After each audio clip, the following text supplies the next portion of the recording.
سب پہ نظر اندر کی خبر۔ قومی اسمبلی کا اجلاس، فرانس کے سفیر کو ملک بدر کرنے کے لیے تحریک انصاف کے امجد ملک خان نیازی نے قرارداد پیش کی۔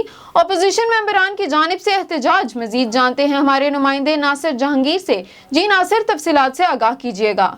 جی ایمن، یہاں پہ اس وقت میں قومی اسمبلی کے باہر موجود ہوں۔ یہاں پہ 34 ارکان جو ہے اس وقت اجلاس میں 34 ارکان نے شرکت کی ہے۔ نون لیگ نے بھی اجلاس میں شرکت کی ہے، جے یو آئی فے بھی شریک ہے، جبکہ پاکستان پیپلز پارٹی نے اجلاس سے واک آؤٹ کیا ہے، اور امجد نیازی نے جو ہے وہ یہ اس کے حوالے سے ناموس رسالت کے حوالے سے قرارداد پیش کی ہے، جس کے بعد شاہد خاقان عباسی نے اس میں تھوڑی سی جو ہے اس میں مخالفت کی ہے، کہ ان کا یہ کہنا تھا کہ قرارداد پہلے ہم پڑھیں گے، اس کے اندر جو چیزیں ایڈ کرنی ہیں وہ ایڈ کریں گے، اس کے بعد اس کو جو ہے نا ہم سارے متفقہ طور پر جو ہے اس کو وہ مل کر، اور اسی لمحے جو ہے کافی ہنگامہ آرائی بھی دیکھنے میں آئی، آپس میں جو ہے ارکان اسمبلی الجھے بھی۔ جی بہت شکریہ ناصر، آپ کا تفصیلات سے آگاہ کرنے کا۔